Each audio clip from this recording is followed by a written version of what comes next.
Claudia here from Euroblast in Cologne, Germany. If you don't know that festival, check it out. It's a cool prog thing, right? And now Hibakusha is with us. Thanks for being here. Yeah, thanks you. Thank you for having us. You played several festivals already in your band live. Yeah. So you're here for the first time now. Nope. We were here for the first time 2 years ago, but then we were invited to replace a band that canceled. I don't remember which band that was, but a band canceled last minute, and we were asked to open the festival also on a Saturday, also on the main stage. But first band on the bill, like a week before we were asked, a week before the festival started. So we loved that because we were already familiar with Euroblast. So we said yes straight away, obviously, cool. And we had a great experience back then. And the organizers really liked the way we kicked it off. So they asked us back now 2 years later. That's great. And now we had a spot a little bit later on the day, so that's good. That's good, that's right. Yeah. So you have an album out? That's right. Yes, The Prophet of Numbers. Prophet of Numbers. Usually I don't ask why is it called like that, but this time. Okay. Please enlighten me. Well, maybe it's one, as our lyricist has something to say. Yep. Well, Prophet of Numbers is Icelandic. No, wait. The people in Iceland don't have a word for computer, so their Icelandic word, if you translate that to English, it's called Prophet of Numbers, which to us sounds a bit odd because numbers are really real and an actual thing you can, define. And a prophet usually tells stuff that's not really, you can't really grab it, or so it felt like a contradiction to us. Plus, it just sounds fucking cool, so we decided to roll with it. So, like the title track, for example, is a little bit about language as well. So the language barriers you can perceive if you grow apart or if you don't speak the same language. It's about that. So, how do you feel about using different languages? Fine. Yeah, Dutch, German, English, it's fine to me. But it's sometimes also fun, right? Yeah. To find out stuff about language. Definitely. Especially German, because we've had this joke that, this is genießen, because we translated the Dutch word genieten literally to German, but it turned out to be the actual translation. Which is really funny to us. Maybe but it's more like an inside, more of an inside joke. Different again in the German words, but so I'm not sure. Genießen. I mean, in Dutch, genieten means to enjoy something, and we in Dutch, if you don't really speak German well, you just make it sound German because the languages are sort of like. So we just talk broken German that way. So we joke talking genießen, but it happens to be a word. So that way you figure it out as you go.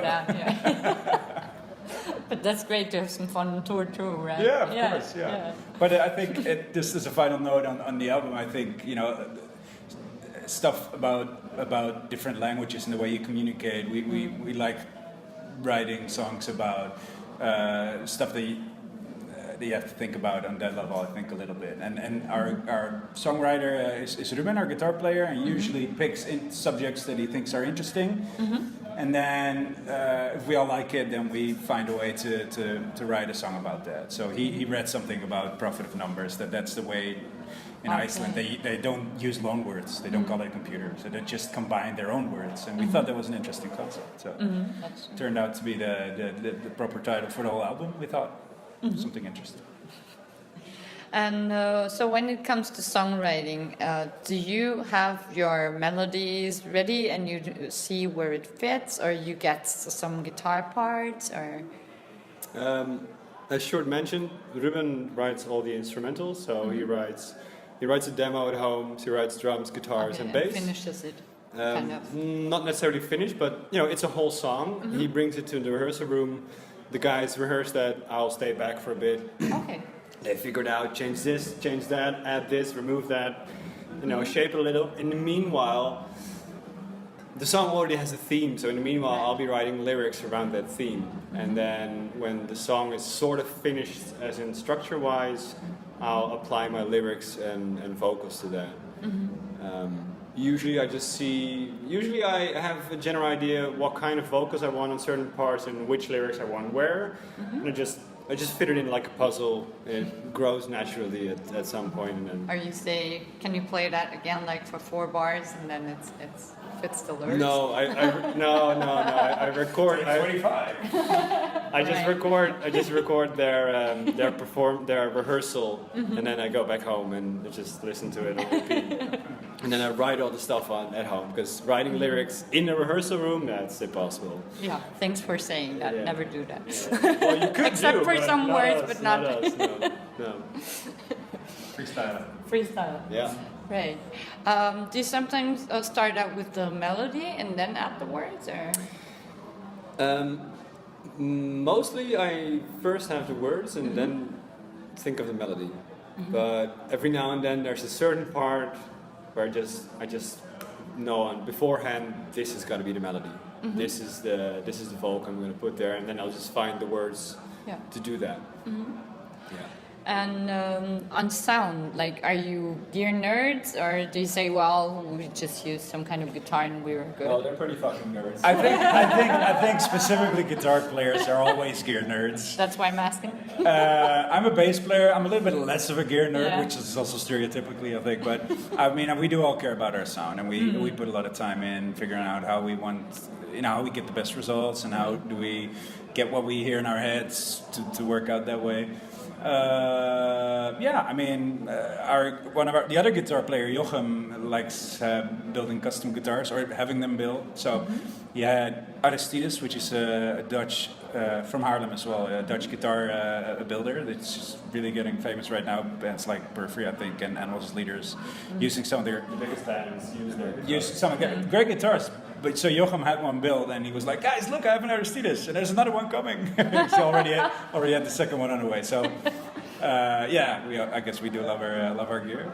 Sure, yeah. So what gear do you?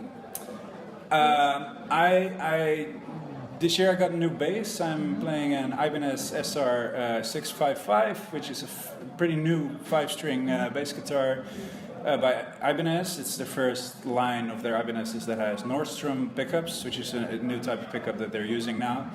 And I'm using I don't use a lot of pedals. Mostly what I have is some noise suppressing pedals, which is just to make sure that I can, if I cut the note, that it's really quiet, to do quick bursts of sound. And I have a dark glass pedal, B7K, which is like an overdrive pedal, just to give it that crunchy sound. That's what I use, and I use Line 6 wireless set. I forget what what the specific model of mine is called. I think it's the G. No, I don't remember right now, but it's the smallest one they have. They have a lot of these bigger sets that are used for bigger arenas that you can walk away to the other side of the arena, but you also have like a big baggage on your back. And I chose because,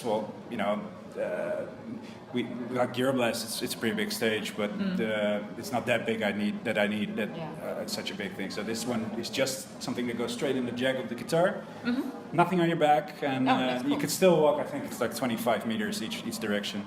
So that's a great, and also it's very affordable as well and works great. So but that's basically all I use. And when it comes to amps, I have a second-hand Marshall amp, and I'm looking to upgrade that. So that's not something I'm very that I've got anything specific right now. Yeah. But that's about it. And adding in ear as well?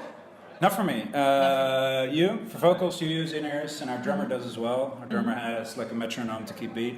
Yeah. But the guitar players all don't. I mean, we probably will move toward that in the future, but it's working out pretty fine for now, I think. Yeah, if it's working. Yeah. Right. A philosophical question now. Haha. Ooh, dun-dun. What is an artist? What is an artist? What is an artist? What the?